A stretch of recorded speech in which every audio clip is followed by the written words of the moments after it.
So Jawan Jennings finally publicly requests a trade or an extension, one of the two. He'd love to be here, but if he doesn't get the extension, he doesn't want to play on the last year of his deal. Hey, no one does. I think George Kittle probably would have done the same thing. I think Fred Warner probably would have done the same thing. I think the Niners might be surprised. I mean, are you surprised? I kind of saw this coming. He's going in the last year of his deal. He thinks he's really good. I don't know. The Niners are blindsided. What should they do here? I mean, so first I want to say, because I know a lot of people are going to jump on the hate train for Jawan. I love Jawan. Even though I don't think he's worth X amount of dollars, I still love Jawan. But yeah, if I'm the Niners, I would offer him like I don't know, a 3-year 30, fully guarantee it. But anything more than that, I wouldn't really. You have BA on the books. That's what causes this whole issue. Is you have BA on the books. You can't afford. You have BA and Christian McCaffrey, and now George Kittle on the books. Actually, I should say, and Trent Williams. So you have very expensive pieces. And Juszczyk. Yeah, and you paid Juszczyk, and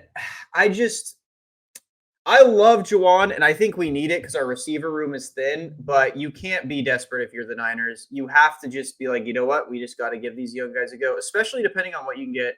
Jawan's issue is he does have it's kind of like Purdy. He does have leverage, but he doesn't, right? He's been a career wide receiver 3 up until last year.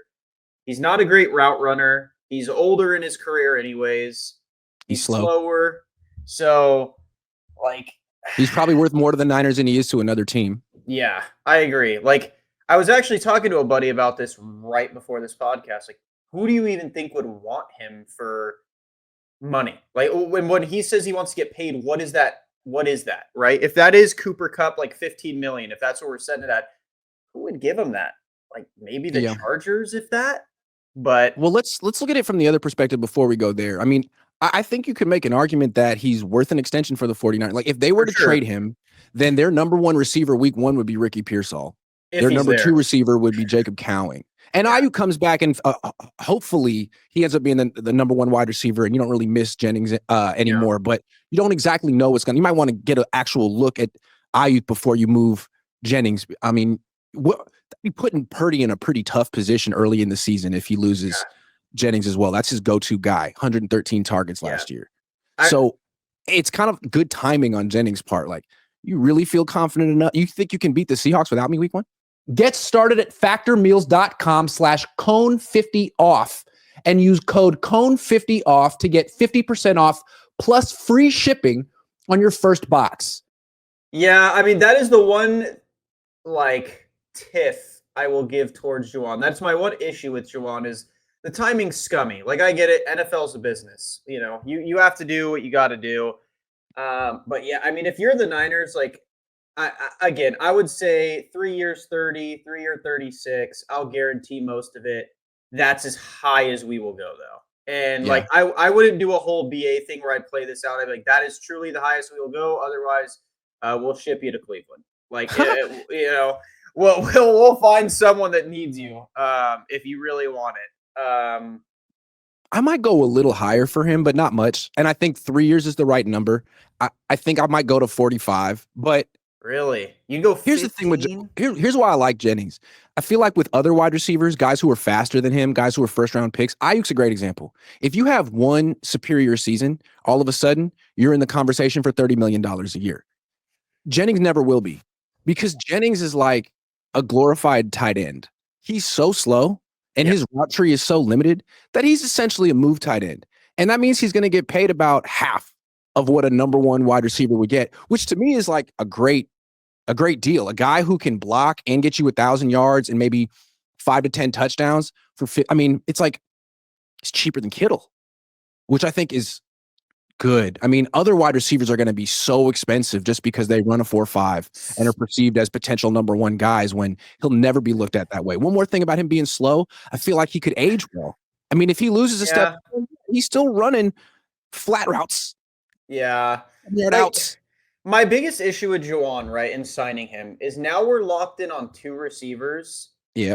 So how are we going to ever really see what like a Cowing or a Pearsall or a Watkins who's been having a good offseason? Like, I just don't like that we won't ever see what they have at that Like so this was like one of my sleeper draft picks here. I like the Nick Nash from San Jose State. I actually think he's a lot like Jawan.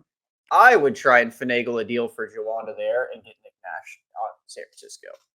But Well, it's interesting. I mean, is it fair to say that like the Niners didn't prioritize extending Jawan Jennings? I mean, they talked all offseason like, man, we got to get our business done ASAP. And we're going to do that. And we extended Purdy, Warner, and Kittle, and we like restructured use check, and we got all of our core players handled.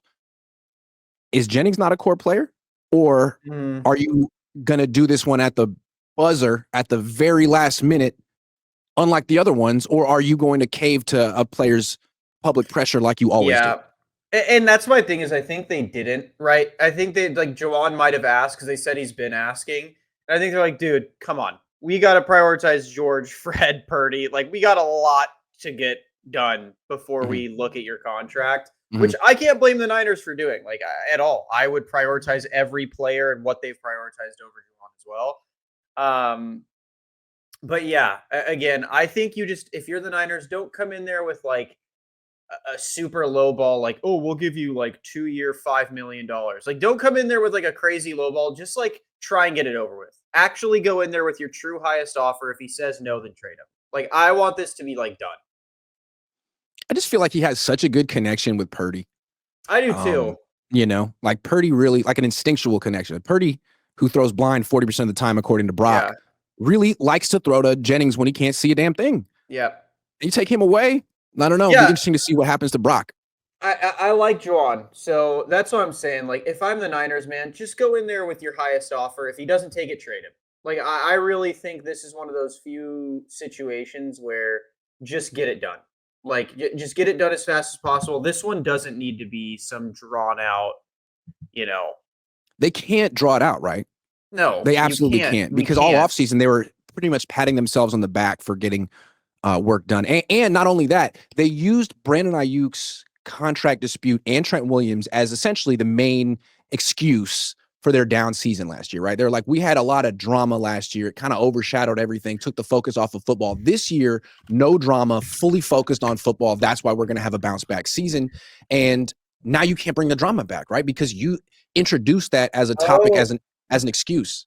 One thing we haven't even brought up during this is, wait, the Niners might have to keep Jawan because Demarcus Robinson might be suspended too. There's Demarcus. I mean, there's at the start of the season. Yeah, at the start of the season, they'd be in a really, like, again, you'd have to be very, very, very confident in cowing Watkins and we could talk about this in a minute. You have to trade him now. Yep, and bring in another wide receiver so he can learn the offense and get ready for week 1. I agree. Right now, like you can't mess around with this. Yeah, I completely agree. I think this is one of those situations like you really got to nip it in the bud like as fast as possible. Either pay him now or trade him now. I want to give Jennings credit, though. He didn't say a damn word about this. Nope. He showed up to OTAs. He went to mandatory minicamp. Clearly a show of good faith, like, guys, this is private. Take care of me. I'm going to show you that I'm a captain and a leader and a pro. And they didn't take care of him. So it seems like he's going to the final measure, which is to make it a public issue. Minicamp too. Like, he didn't half-ass his way through it. He he went hard. But what I do want to say is that he didn't participate in the final day of mandatory minicamp. And I think they said it was like a calf injury or something. But I wonder if that was like, hey man, like, no, now I'm actually not participating. I wonder, because they wouldn't actually tell us. That's another thing. If it's a Christian McCaffrey calf injury, I'm not signing him for anything. I'm trading. That's a good point. What's up with that calf now? Yeah. Like, calf strains just seem like a doomsday sign at this point in sports, especially at 28 years old. Nathan Reyes 760 says, think people forget JJ was about to be Super Bowl MVP. We don't forget. I think Jennings is one of 2 players all time with a touchdown catch and a touchdown pass in a Super Bowl. Who was the other one? Who was the other one? What, Antoine Randall? Nick Foles.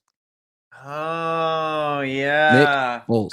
Sheridan Milestone says, I love Jawan, but trade Jennings and rock with Pearsall, Watkins, and Cowing. We need more speed. Trade him for a position of need like cornerback, O-line, or safety. I wouldn't hate trade that. Trade him for an offensive lineman. Trade him, pay Justin Simmons. That's the only way I'll accept this. Get me Justin Simmons now. I'd love to know what Purdy thinks. Purdy doesn't really seem to go to bat for his wide receivers publicly. It's like, oh, well, we got Jake got McCown. paid. All day, every day, Kim says JJ made Brock look better than what he is. I agree. If JJ doesn't grab that insane grab against the Packers, I have a feeling we're talking a lot different about Purdy. Let's be real. Yes. Dangerous Like- Dave 23 says, late, what did I miss? Love you, G. Jawan Jennings is burning it all down. Does he still follow the Niners on IG? 3 years, 21 million, 10 guaranteed. I don't think that's going to get it done, Jeremy. Yeah, he doesn't want to play for 7.5. I don't think 7's going to do it. So Joseph Ehrenberg says the Niners wide receiver room is so ass. Throw the towel in. Okay, here's one thing. Here's one bright light for Niners fans. Kyle has always been very good with receivers. You do not have to worry. Like, in my opinion, if I'm confident about like one or two position groups under the Kyle Shanahan That's a fair tenure, point. it is running back and receiver. He is always finding something good out of nowhere with these guys. Jawan Jennings was an undrafted practice player nobody wanted, and now we're like, we can't lose him. Like, That's true. Kyle's good at his job, man. So if we trade And if there him, are positions on the team where you can sort of go cheap because you feel that you have the ability to scout young players well, it's wide receiver is definitely one of them. Not offensive line. I'd be much more in favor of the Niners going cheap, quote unquote, at wide receiver than at offensive line, because they've spent so much money at wide receiver, and those players are kind of a dime a dozen. They're important, but every year, I mean, they just found Jordan Watkins at the end of round 4. He runs a 4.3. He produced in college. I feel like 10 years ago, a wide receiver with his numbers and his combine stats would be a first or second round pick, but there's just so many good ones that there's it's like, a lot of talent. There's so much talent. And again, like, I feel like, especially with Kyle, you can find, and I'm not trying to be disrespectful to Jawan. I think Jawan's great, but you can find another Jawan. Like, you can. It's not like risking letting go of Ayuk last year or risking letting go of Debo in 2021, where it's like, oh, we might not find a guy like this. Jawan, you can find. All right.